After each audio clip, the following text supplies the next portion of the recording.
Jeudi 20 novembre 2025, mesdames et messieurs, bonsoir et bienvenue au journal international. Au sommaire, contraint par une loi votée au Congrès, Donald Trump a ordonné la publication des documents liés à l'affaire Epstein, relancé et dossier explosif marqué par des théories du complot, des enjeux politiques et de nouvelles enquêtes annoncées par son ministère de la Justice. En Côte d'Ivoire, le PPACI a décidé de sévir 22 cadres dont plusieurs députés sortants sont sanctionnés pour avoir défié le mot d'ordre de boycott et maintenu leur candidature aux législatives, révélant des fractures inédites au sein du parti.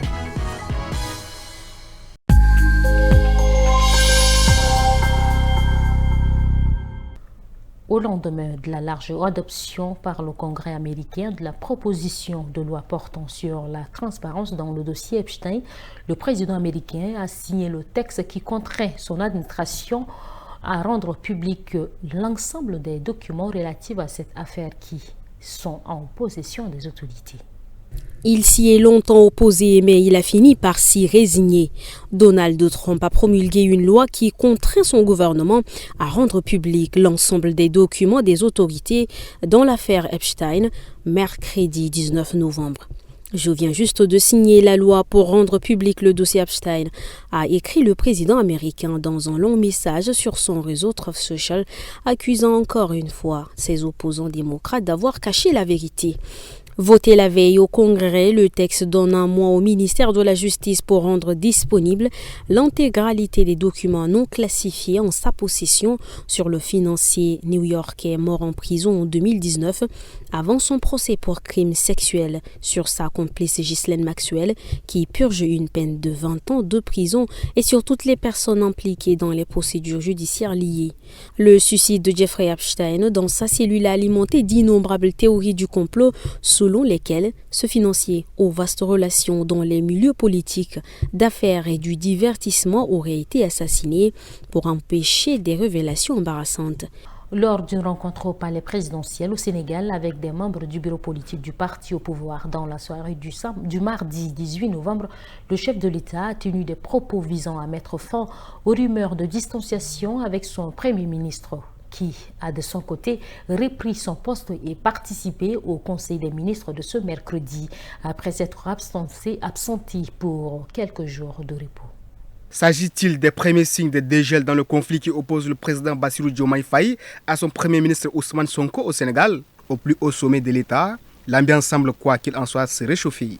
Après quelques jours de repos, le chef du gouvernement a en effet repris son poste et participé au Conseil des ministres ce mercredi 19 novembre, qualifié de détendu et inspirant par le ministre de l'Éducation, Moustapha Guirassy. L'impression de désescalade entre les deux têtes de l'exécutif paraît d'autant plus pertinente qu'elle était déjà d'actualité la veille. À la suite d'une rencontre au palais présidentiel entre Bassirou Diomaye Faye et des membres du bureau politique du PASTEF, le parti au pouvoir dans la soirée du mardi 18 novembre, la formation a jugé la réunion fraternelle et constructive selon notre correspondant à Dakar, Léa Lisa Westroff. Sortant de son silence sur la crise politique en cours et tenant des propos d'apaisement, le président a voulu en profiter pour mettre fin aux rumeurs de distanciation avec son Premier ministre, selon plusieurs cadres présents. Si l'entrevue n'a donné lieu à aucun communiqué officiel, quelques déclarations du chef de l'État ont toutefois filtré dans la presse. Insistant sur la solidarité de sa relation avec Ousmane Sonko, celui-ci a d'abord déclaré qu'il ne lui fera jamais de mal, ajoutant « et je sais qu'il ne me fera jamais de mal ».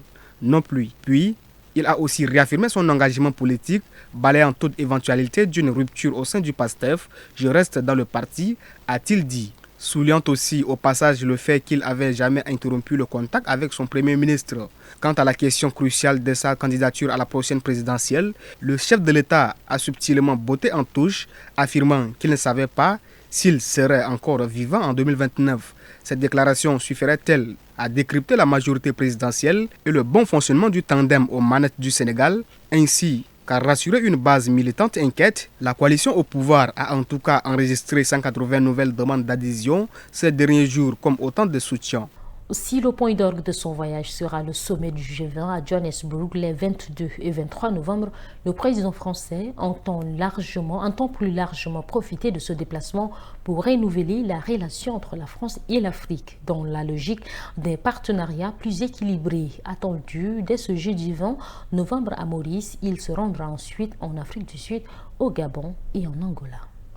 Lors de sa tournée dans 4 pays du continent africain qui démarre ce jeudi 20 novembre, Emmanuel Macron va faire la promotion des partenariats renouvelés gagnant-gagnant à travers des engagements pour la jeunesse, l'environnement, la culture ou encore l'économie. Première étape du voyage du chef de l'État, Maurice occupera une place particulière dans sa tournée. 32 ans après le dernier déplacement d'un président français sur l'île, celui-ci entend en effet donner un nouveau dynamisme à la relation entre Paris et Port-Louis. Le pays restant très attaché à sa francophonie et étant considéré dans l'Hexagone comme un voisin stratégique du fait de sa proximité avec Mayotte et l'île de la Réunion. Mais cette fois, Emmanuel Macron devrait avoir d'autant plus à cœur de soigner ses relations avec le Premier ministre Navin Ramgoolam que la France a récemment essuyé aussi un revers dans la région avec la chute du président malgache Andry Rajoelina qui était perçu comme un allié de Paris. Si en marge de la relance du dialogue au plus haut niveau entre les deux nations, des échanges entre le domaine de la tech et de l'économie numérique sont au programme, la visite du président français à Maurice sera surtout marquée ici par la signature de plusieurs accords de coopération dans le domaine des énergies renouvelables, de la gestion de l'eau, de l'éducation, mais aussi de la sécurité maritime. Ce dernier sera centré sur la lutte contre la pêche illicite et le narcotrafic, alors qu'une bonne partie du commerce maritime mondial transite par la région. Puis Emmanuel Macron prendra la direction du Gabon afin de confirmer et approfondir un partenariat qualifié d'excellent, renouvelé et tourné vers le futur par l'Élysée. Il s'agira de la première visite d'État du président français à Libreville depuis que Brice Oligui Nguema est arrivé au pouvoir. Alors que la liste provisoire des candidats retenus pour les élections législatives du 27 décembre a été rendue publique mardi 18 novembre, certains cadres du PPACI ont décidé de se présenter en tant que candidats indépendants, outrepassant la consigne de boycott. En conséquence, le parti de Laurent Gbagbo a annoncé mercredi 19 novembre leur exclusion dans un communiqué visant notamment Stéphane Kipré, vice-président exécutif du parti. Le PPACI annonce une décision contre celles et ceux qui ont choisi sciemment la désobéissance et l'insubordination. Le ton est sans équivoque dans un communiqué. Le PPACI sanctionne les cadres qui ont décidé de braver son appel au boycott. Ils sont au total 22 à franchir le pas et leurs noms apparaissent bel et bien sur la liste provisoire des candidats retenus pour les législatives, dont 6 députés sortants. Parmi eux, Anthony Garou, élu de Mama dans l'Ouest, ou encore Georges Armaoueguin, candidat cette fois à Grand-Bassam. Joint par RFI, ce dernier n'a pas souhaité commenter la décision de son parti, préférant se concentrer sur sa campagne. Figurent également sur cette liste plusieurs cadres qui se présentent pour la première fois. C'est le cas de Stéphane Kipré, vice-président exécutif du PPACI. J'assume pleinement ma candidature et j'accepte la décision du parti, a écrit sur ses réseaux sociaux le désormais candidat à Bogoué dans l'Ouest.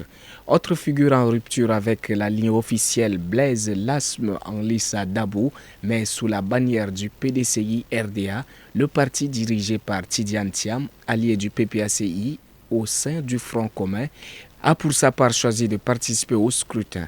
À noter que des responsables non investis du PDCI RDA comme du parti RHDP au pouvoir se lancent eux aussi en indépendant. Le chef de l'État congolais, Denis Sassou Nguesso, a donné mardi 18 novembre le coup d'envoi de la construction des musées de l'histoire sur le site de Loango, sur la côte atlantique au nord de Pointe-Noire. Ce lieu est chargé d'histoire. Entre le 16e et 19e siècle, au moins 3 millions de personnes y ont été embarquées. L'objectif affiché, réconcilier les jeunes avec l'histoire et dynamiser le tourisme. Le site donnant sur l'océan Atlantique voit déjà le béton sortir de terre. Les habitants se sont déplacés en nombre pour assister au début des travaux. Avec le temps, ce site a été abandonné, négligé. Voilà qu'aujourd'hui, le président de la République a pensé à valoriser ce site. Témoin Jean Makaka, 50 ans, originaire de Luango. Signe de l'abandon, La lagune et le blanc de sable qui séparaient le site de l'océan ont disparu. Les autorités souhaitent désormais reconstruire l'histoire à travers ce musée qui s'étendra sur 33 000 mètres carrés et sera en grande partie une structure de verre.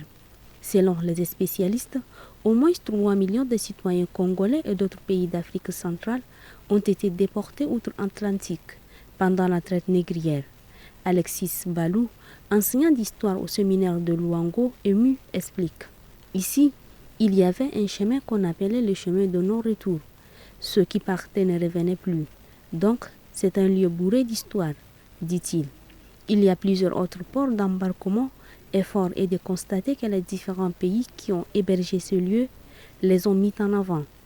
Je pense à Gorée au Sénégal, à Ouida au Bénin, explique Emeraude Nkouka, conseiller aux arts et aux lettres au ministère de la Culture. Il était temps que le Congo puisse davantage mettre en avant son histoire et réconcilier les générations actuelles avec leur passé, précise-t-il. Ainsi s'achève cette édition. Mesdames et messieurs, merci de l'avoir suivi. Restez connectés sur Téléfo.